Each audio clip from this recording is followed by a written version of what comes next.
India धीरे धीरे एक बहुत बड़े प्रोटेस्ट, एक बहुत बड़े कम्युनल वायलेंस की ओर बढ़ता जा रहा है, क्योंकि दिल्ली हाईकोर्ट ने भारत सरकार को जल्द से जल्द पूरे इंडिया में UCC uniform civil code apply करने के लिए कह दिया है और इसी यूसीसी के अगेंस्ट में देश के सभी धर्मों के लोग आपस में प्रोटेस्ट करेंगे। Trouble began between the Hindu majority and Muslim minority over the controversial citizens law brought in by the nationalist government under Prime Minister Modi. लेकिन यहाँ एक सवाल उठता है कि ये यूसीसी के अगेंस्ट में लोग प्रोटेस्ट क्यों करेंगे, साथ में यूसीसी का रिलीजन से क्या लेना देना है। एक और सवाल कि आखिर यूनिफॉर्म सिविल कोड होता क्या है, इन्हीं सवालों के जवाब मैं इस वीडियो में आपको देना चाहता हूँ। Part 1, UCC uniform civil code क्या होता है। यूसीसी को हिंदी में कहते हैं समान नागरिक संहिता, जिसके नाम से ही पता चल रहा है कि मैन हो या वुमेन सबको इक्वल राइट्स होने चाहिए। लेकिन यूनिफॉर्म सिविल कोड के इससे कई गुना ज्यादा मतलब निकलते हैं, क्योंकि इक्वल राइट्स तो एक नॉर्मल सी बात हो जाती है। लेकिन यूनिफॉर्म सिविल कोड की असली डेफिनेशन ये है कि मैरिज, डाइवोर्स, प्रॉपर्टी, एडॉप्शन, चारों में हर रिलीजन के लिए एक ही कानून होगा। मतलब इंसान चाहे किसी भी रिलीजन से हो, उसके लिए शादी का भी एक ही रूल होगा, तलाक का भी एक ही रूल होगा और बच्चा गोद लेने का भी एक ही रूल होगा। और यही आती है सबसे बड़ी प्रॉब्लम, क्योंकि इंडिया में प्रेजेंट टाइम पर यूसीसी अप्लाई नहीं है, बल्कि हर रिलीजन के अपने अपने पर्सनल लॉज हैं। हिंदू, जैन, बुद्धिस्ट, सिख चारों रिलीजन प्रेजेंट टाइम पर हिंदू मैरिज एक्ट 1955 को फॉलो करती है। मतलब एक बार में एक ही शादी कर सकते हैं और तलाक लेने का मन करे तो कोर्ट में अप्लाई करो और आपको तलाक मिल जाएगा। और बच्चे गोद लेने का मुझे नहीं पता, क्योंकि मैंने गोद नहीं लिए। एक सेकंड, मैंने तो शादी भी नहीं की। सेकंड नंबर पर आते हैं मुस्लिम, जो मुस्लिम पर्सनल लॉ 1937 को फॉलो करते हैं। मतलब एक मुस्लिम आदमी एक बार में 4 शादियां कर सकता है और जब तलाक लेने का मन करे तो 3 बार तलाक तलाक बोल दो, तलाक हो जाएगा। नंबर 3 पर आते हैं क्रिश्चियन, जो क्रिश्चियन मैरिज एक्ट 1872 को फॉलो करते हैं। और 4th नंबर पर आते हैं पारसी, जो Parsi marriage and divorce act 1936 को फॉलो करते हैं। अब पर्सनल लॉज के हिसाब से सब कुछ ठीक ही चल रहा था, लेकिन एक दिन अचानक दिल्ली हाई कोर्ट में एक केस फाइल होता है। एक आदमी दिल्ली हाई कोर्ट में अपनी बीवी से तलाक लेने के लिए केस फाइल करता है, लेकिन उसकी बीवी मना कर देती है। अब आदमी तो अपने कास्ट और रिलीजन के हिसाब से तलाक ले सकता है, लेकिन बीवी अपनी कास्ट के हिसाब से अभी तलाक नहीं ले सकती। और यही हो जाती है गवर्नमेंट कंफ्यूज, क्योंकि दोनों मियां बीवी अपनी अपनी कास्ट और रिलीजन के हिसाब से सही कह रहे हैं, तो फिर तलाक कैसे दें। और इसी तरह पूरे इंडिया में टोटल 5.9 मिलियन केसेस पेंडिंग पड़े हैं, जिनका गवर्नमेंट के पास कोई भी सोल्यूशन नहीं है। इसी से तंग आकर दिल्ली हाईकोर्ट ने गवर्नमेंट को जल्द से जल्द यूसीसी लाने के लिए कहा, जिसको सुनकर प्राइम मिनिस्टर नरेंद्र मोदी ने यूसीसी लाने की तैयारी शुरू कर दी। फिर ऐसी दोहरी व्यवस्था से देश कैसे चल पाएगा।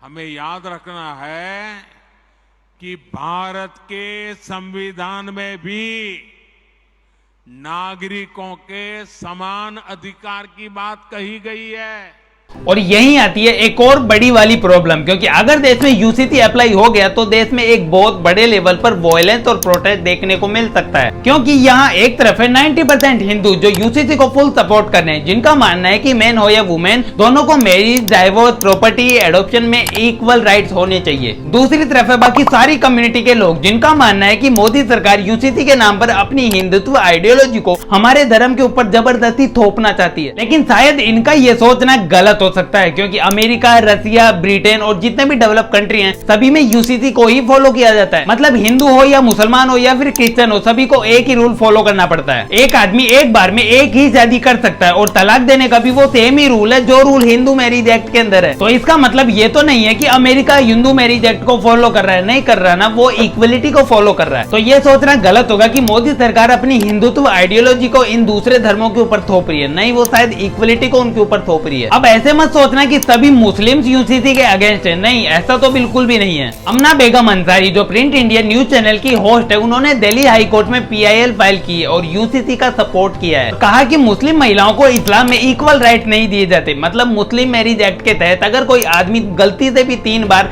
तलाक तलाक तलाक बोल दे तो उस औरत की तो जिंदगी बर्बाद हो जाएगी। फिर अगर मुस्लिम महिला अपने पहले आदमी से वापस से शादी करना चाहती है तो उसके लिए उसे पहले दूसरे आदमी से शादी करनी पड़ेगी और उससे तलाक लेकर फिर वो अपने पहले आदमी से वापस जाकर शादी कर सकती है। इसलिए ओरल डाइवोर्स और निकाह हलाला के खिलाफ मुस्लिम महिलाओं ने आपत्ति जताई है। 2017 की BMA में भारतीय मुस्लिम महिला आंदोलन की 10 राज्यों की रिपोर्ट से पता चला कि करीब 91% मुस्लिम महिलाओं ने बाल विवाह और ओरल डाइवोर्स के खिलाफ विरोध जताया है। मतलब अगर सीधी बात बोलूं तो देश की मेजोरिटी मुस्लिम महिलाओं ने मुस्लिम मैरिज एक्ट का विरोध किया है और यूसीसी का सपोर्ट किया है। दूसरी तरफ मुस्लिम आदमियों जैसे ओवैसी और कई बड़े मुस्लिम नेताओं ने यूसीसी का जमकर विरोध विरोध किया है, क्योंकि आदमियों का मानना है कि यूसीसी हमारे फंडामेंटल राइट्स को हमसे छीन लेगा और इस्लामिक रूल्स को फॉलो करने की इजाजत नहीं देगा। मुस्लिम आदमियों की तरह हिल एरिया में रहने वाले नागा, कुकी, तियान, द टोडा, द रोटा और भी कई कम्युनिटी है जिन्होंने यूसीसी का विरोध किया है और उनका भी यही कहना है कि यूसीसी हमारे रिलीजन लॉज को ब्रेक कर देगा। अब जब ये सारी कम्युनिटी यूसीसी के अगेंस्ट है तो गवर्नमेंट ने 14 जून को एक लॉ कमीशन तैयार किया जिसका काम है ये पता लगाना कि देश के अलग अलग कम्युनिटी के लोग यूसीसी के बारे में क्या सोचते हैं। लेकिन अभी एक और बड़ी प्रॉब्लम है यूसीसी को लेकर। प्रॉब्लम यह है कि बीजेपी के अलावा जितनी भी पॉलिटिकल पार्टी है वो सभी यूसीसी के अगेंस्ट में है, क्योंकि ऑपोजिट पार्टीज का कहना है कि यूसीसी और कुछ नहीं बल्कि बीजेपी का ही एक पॉलिटिकल एजेंडा, एक प्रोपेगेंडा है। लेकिन आपको बता दूं ऐसा कुछ भी नहीं है। बीजेपी का यूसीसी कोई पॉलिटिकल एजेंडा नहीं है और ना ही बीजेपी ने यूसीसी को स्टार्ट किया है। कॉन्स्टिट्यूशन असेंबली डिबेट 23 नवंबर 1948 को हमारे देश के बड़े बड़े लीडर जैसे नेहरू जी, अंबेडकर जी और भी कई नेताओं ने मिलकर आर्टिकल 44 को लिखा था और यूसीसी को लाने की तैयारी शुरू कर दी थी। लेकिन 1947 में रिलीजन के हिसाब से इंडिया का ताजा बंटवारा हुआ था, तो उसी टाइम पर रिलीजन के नाम पर एक और यूसीसी को लाना देश के लिए बहुत खतरनाक साबित हो सकता था। तो उस टाइम के लीडर्स ने यूसीसी को बंद कर दिया और कहा कि यूसीसी लाने की तैयारी अब फ्यूचर गवर्नमेंट की है। लेकिन कांग्रेस ने 70 साल तक यूसीसी को हाथ तक नहीं लगाया। लेकिन जब 2014 में मोदी सरकार आई तो उन्होंने पावर में आने के लिए आम जनता से 3 बड़े वादे किए। फर्स्ट, आर्टिकल 370 को हटाना, सेकंड, राम मंदिर बनवाना और थर्ड, यूनिफॉर्म सिविल कोड को अप्लाई करना। अब बीजेपी ने आर्टिकल 370 को भी हटा दिया, राम मंदिर भी बन ही रहा है, अब बारी आती है यूसीसी को अप्लाई करने की। इसलिए बीजेपी ने यूसीसी को लाने की तैयारी शुरू कर दी है और शायद 2024 के इलेक्शन से पहले ले भी आएगी। लेकिन अब एक और सवाल उठता है, क्या यूसीसी देश के लिए सही है या फिर पर्सनल लॉज ही काफी है? आपको क्या लगता है? कमेंट बॉक्स में जरूर बताना। वीडियो पसंद आया तो लाइक कर सकते हो। मिलते हैं नेक्स्ट वीडियो में।